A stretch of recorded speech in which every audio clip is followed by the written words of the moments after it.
Earlier on, I spoke to the man behind the CoWIN app, which has done quite well across the country, R.S. Sharma, because India is now going to have an Ayushman Bharat digital mission. The goal is to bring healthcare through a digital app, not one, but many apps, which is going to redefine the way healthcare actually works in the country. Now, I began by asking him a little bit about how the Ayushman Bharat digital app was going to work. Well, one is that let's understand, thank you very much first of all for having me on your channel. One of the fundamental overarching, philosophy behind this is to leverage the digital technologies to deliver health services in a more cost-effective manner, in a more accessible manner, and also in an inclusive manner. So that's the broad objective. Now, as you will agree, in these COVID times, we have learned to communicate through the video conferencing. Like probably I would have come down to your studio in normal times. I would have had a cup of tea and sort of shared a joke or two together. Today we are all communicating on the virtual platforms, and now we are realizing that it is as effective as communicating, as sitting in the same room. So therefore, what has happened is that India must leverage its digital power in terms of its connectivity, in terms of digital artifacts like digital identity, electronic signatures, unified payment interface. All these will be used for in a health service provisioning. For example, you pay to your doctor, you get the prescription written by a doctor, you communicate through the teleconsultation, and all that is going to happen. So therefore, what is going to happen is this particular technologies are going to make these systems more cost effective, number one. Number two, it will be interoperable. Currently, we do have digital systems, but they are all siloed systems. They are all vertically integrated system, whether so how is it going to work? Any medical delivery system, pharmacy systems, and all that. You must have seen many, telecommunications, teleconsultation systems also. But let me ask you this, sir. Make them all interoperable. The app will allow what? A digital meeting, an online meeting between a doctor and a patient. Is that one of the essential? Is that essentially what it's about? Not an app.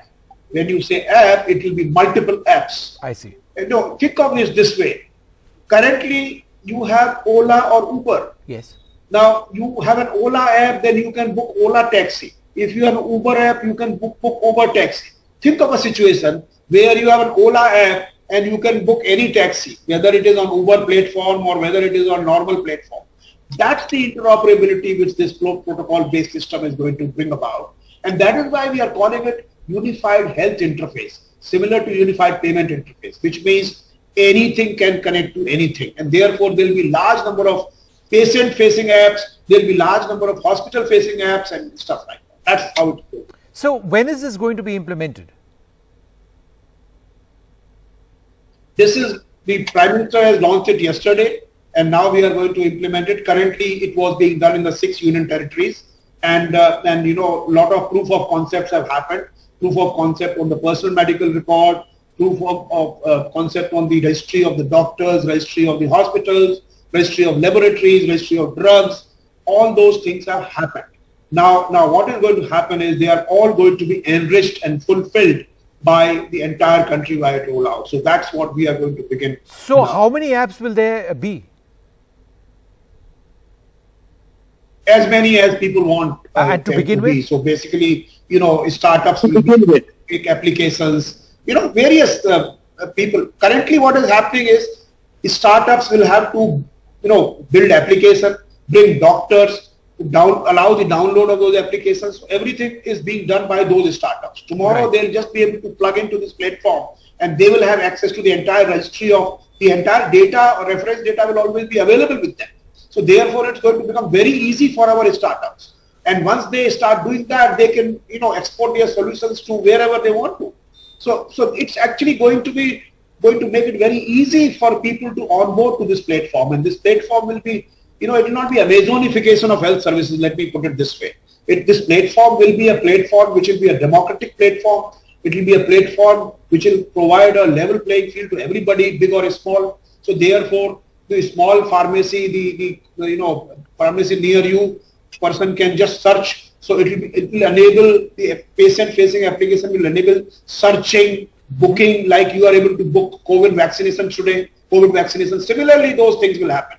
And the current Arogya Setu app will probably become personal health record keeping application. There will be multiple applications which will happen. So this is going to generate an entire ecosystem of various types of applications which will plug into this platform. Wonderful speaking to you, sir. It sounds absolutely fascinating.